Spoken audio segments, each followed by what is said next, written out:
Très bien, très bien. Tu veux une autre histoire? Je vais t'en raconter une autre. Installe-toi confortablement, petit thread impatient. Éteins les autres fenêtres, pose ton café et branche-toi sur le canal de Grand-Père Kernel. Ce soir, je vais te conter une légende oubliée, qui résonne encore dans les disques durs des banques et dans les pires cauchemars des ingénieurs systèmes. Une histoire vraie, une histoire ancienne. L'histoire de Cobol. Notre histoire commence en l'an 1959. L'homme marche sur la Lune encore dans ses rêves, et les artefacts informatiques sont de la taille d'armoires, remplis de câbles, de rouleaux magnétiques, de cartes perforées et de rêves de puissance. À cette époque, chaque guilde possède sa propre magie. IBM, Univac, Burroughs, tous tentent de fonder leur propre école.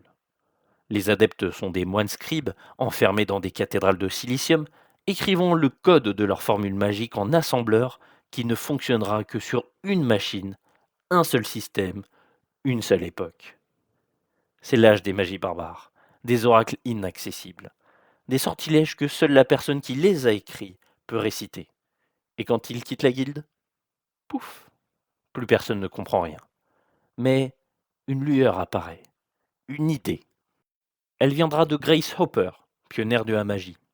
C'est elle qui inventa le premier compilateur, A0, et qui osa une chose impensable à l'époque. Faire une magie dont les sorts s'écrivent comme parlent les humains. Elle vint un langage pour le monde des affaires, pas celui des machines. Un langage qui dit les choses clairement. Si un solde est négatif, alors affiche fonds insuffisant. En 1959, un comité du nom de Codasil, Committee on Data System Languages, voit le jour. Il a pour mission de créer une magie universelle, lisible et accessible par tous, portable entre les artefacts. Une magie qui deviendra COBOL. COBOL, c'est un acronyme pour Common Business Oriented Language. Et c'est une magie verbeuse, très verbeuse. Mais dans un monde où les utilisateurs ne sont pas des ingénieurs, mais des comptables, des assureurs, des banquiers, etc., c'est exactement ce qu'il faut. COBOL, c'est comme un contrat notarié en magie informatique. Par exemple, si balance est plus petit que 0, affiche fonds insuffisant. Tu vois, pas de for each, pas de pointeur, pas de récursion, que du clair, du carré, du rigide. Et c'est justement pour ça qu'il séduit. Dans les années 60-70, alors que les entreprises se ruent vers l'automatisation de la paye, des comptes et des pensions, COBOL devient la magie officielle du monde réel. Les banques l'adorent, les gouvernements aussi. Le Pentagone, COBOL. La NASA, COBOL. Les compagnies d'assurance, COBOL. Il est lent, lourd, mais fiable, comme un vieux coffre-fort. Et chaque ligne de COBOL est écrite pour durer. Et durer, elle le fera. Écrire un sort en COBOL, c'est comme écrire un roman administratif. Un texte froid, rigide, méthodique, où chaque mot est pesé, chaque espace a une signification, et chaque paragraphe est une liturgie immuable. Tout commence par la carte d'identité du sort, une section d'introduction qui donne son nom, comme si tu écrivais en haut de la page «Je sous-signé sort calcul salaire». Ensuite, tu définis sa zone de données. C'est là où tu annonces noir sur blanc toutes les composantes que tu vas utiliser. Pas de surprise, pas de fantaisie. Tu déclares tout à l'avance, comme dans une déclaration fiscale. Chaque composant a une taille précise, un format imposé. Par exemple, si tu veux stocker un montant d'argent, tu dois dire je veux 5 chiffres avant la virgule et 2 après. Pas plus, pas moins. Puis vient la partie procédurale, le cœur battant du rituel. Tu y décris les étapes à exécuter, ligne après ligne. Ici, pas de fonction volante, pas de récursion mystérieuse, pas de magie abstraite. Tu avances à la force des bras, comme sur un chemin de randonnée bien balisé. Tu veux faire une boucle? Tu dois alors écrire que tu veux répéter une action jusqu'à ce qu'une condition soit remplie. Tu veux tester une condition? Tu écris si ma condition est juste, alors je fais ce traitement. En toutes lettres, comme un contrat. Parce que COBOL n'aime pas les raccourcis. Il veut que tout soit clair, explicite et lisible même pour quelqu'un qui ne sait pas coder. Et quand c'est fini, tu le dis. Tu écris noir sur blanc que le programme doit s'arrêter. Car en COBOL, rien n'est implicite, rien n'est laissé au hasard. Chaque sort de cette magie est comme une machine à écrire des procédures, une armée d'instructions ultra précises. Il ne t'autorise aucune erreur. Il t'oblige à penser de manière rigoureuse, sans débordement, sans poésie. C'est cette rigueur qui a fait sa force et sa chute. Dans les années 80, COBOL règne en maître. Les entreprises tournent sur des artefacts IBM gigantesques et solides regroupés dans des temples aux quatre coins du monde. Et dans ces temples, des millions de lignes de COBOL, soigneusement classées, maintenues, parfois jamais retouchées. Mais il y a un détail. COBOL ne s'apprend pas dans les universités. Trop business, pas assez scientifique. Alors, on forme des armées de mages spécialisées, souvent au sein des entreprises elles-mêmes. Des légions de prêtres du COBOL, des opérateurs mystiques qui parlent en perform, move et compute. Et la base installée grandit, les projets s'empilent, les dépendances aussi. À tel point qu'un jour, on ne peut plus s'en passer. Puis arrive la fin des années 80 et le début des années 90 où la magie explose. C++, Java, Python, plein de nouvelles magies modernes apparaissent. Les interfaces graphiques remplacent les écrans verts, les bases relationnelles démodent les fichiers plats, et l'objet détrône la procédure. Mais COBOL est toujours là.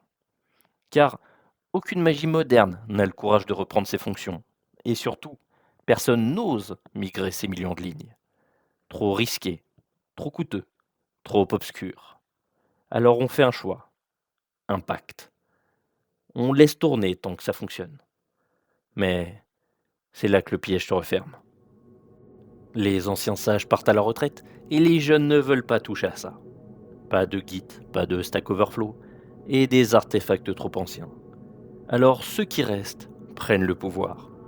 Ils sont peu, très peu, de moins en moins mais indispensables. Un problème de paye? Il faut Jacques, 64 ans, qui bosse dans l'entreprise depuis 1978 et qui comprend encore les détails du rituel calcul mensualité. Un bug fiscal bloqué dans un if? Il faut Eliane, 71 ans, la dernière à connaître la formule magique retraite-financement. Du coup, les experts COBOL deviennent des oracles, et ils savent qu'on a besoin d'eux. Tu veux que ça continue à marcher? Alors paye. Tu ne veux pas former quelqu'un d'autre, donc parfait, je reste. Les entreprises n'osent plus migrer, le code est trop ancien, la documentation perdue, les tests absents. Et pire, les coboliens ne documentent plus rien, plus ou moins volontairement, plutôt volontairement, à croire certains dire, construisant ainsi leur mafia invisible du numérique. Puis arrivent les années 2000. Le monde s'ouvre sur des nouveaux univers parallèles et alternatifs grâce à la magie, et la moitié des systèmes critiques de la planète utilisent encore COBOL. Et personne ne peut les arrêter. La légende dit qu'un gouvernement a tenté de réécrire un système fiscal. Coût 500 millions de pièces d'or.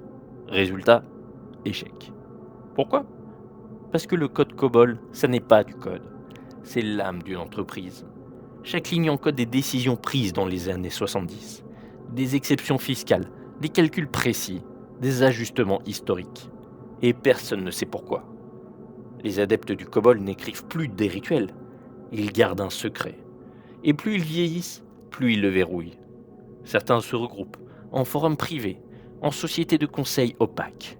Ils fixent leurs propres tarifs, refusent les audits et ne forment personne. Ils savent que COBOL est leur pouvoir, et ils feront tout pour le conserver. Puis, quand la pandémie fit rage, paralysant les mondes connus, toute magie et science qu'on pensait être au-dessus de tous ces mots fit rage d'une puissance insoupçonnée. En effet, les royaumes ont vu leur système s'effondrer car ils utilisent encore du COBOL. Les gouvernements paniquaient, ils lançaient des appels à l'aide. Nous cherchons des mages COBOL, urgent. Et là, le monde réalise. COBOL n'est pas mort, il sommeille. Il est partout. Dans les banques, les hôpitaux, les douanes. Il vit dans les entrailles des serveurs. Il attend. Et ceux qui savent encore le manier sont les gardiens d'un secret ou rares sont les nouveaux initiés. Les gouvernements et les guildes ont recherché activement des mages adeptes d'une telle magie ou ceux qui sont prêts à s'engager dans une vie de recherche et de compréhension. Cependant, la mafia veille et s'assure que de tels messages ne se propagent pas. Vous ne voyez pas de messages sur les panneaux d'information concernant de telles quêtes. Ne soyez pas surpris, vous n'en verrez pas. Au final, on pourrait penser que COBOL va disparaître, qu'on finira par tout réécrire, qu'un jour tout sera en Python, en Go, en Rust. Mais c'est mal connaître la logique du monde. Les guildes, entreprises et royaumes aiment le prévisible. Les magies qui ne bougent pas, avec des rituels stables qui fonctionnent depuis 40 ans sans planter. Alors, Cobol continue. Il tourne, il facture, il calcule. Et ses adeptes attendent patiemment que les jeunes oublient son nom. Une guerre froide se développe entre les différents partis. La mafia tend à étendre son contrôle et la pression sur les royaumes et guildes pour leur soutirer de plus en plus d'argent. Ces derniers ne craignent qu'une seule chose, le jour où les derniers adeptes décident de tout couper, le jour où ils feront face à cette épée de Damoclès suspendue au-dessus d'eux, ce dilemme ultime. Garder des rituels fonctionnels depuis 40 ans, mais être encore sous la pression de la mafia, ou tenter de changer pour se libérer de leur joug, avec le risque de briser l'équilibre de leur système. Retiens bien, petit padawan du clavier, Cobol n'est pas une simple magie, c'est un contrat, signé dans le sang des projets anciens, et dont plus personne n'a trouvé la clause de sortie ni comment l'apprivoiser sans avoir complètement vendu son âme ou sombré dans la folie. Alors, si tu entends encore ce vieux murmure dans les câbles d'un vieux temple de serveur, si ton terminal affiche des noms que tu n'as pas invoqués, si une part de toi veut comprendre ou juste ne pas finir comme les autres, écoute les anciens. Abonne-toi à cette chronique, la seule flamme qui éclaire encore les magies oubliées. Laisse un commentaire, un souvenir, une offrande en pixels. Et c'est ainsi qu'on perpétue les rituels, que l'on brise les malédictions, ou qu'on s'y abandonne avec élégance. Et qui sait, peut-être qu'un jour, tu seras toi aussi convoqué pour maintenir un vieux démon. On t'appellera un soir à l'improviste en te disant « Tu sais lire le cobol, pas vrai ?» Alors, sois prêt.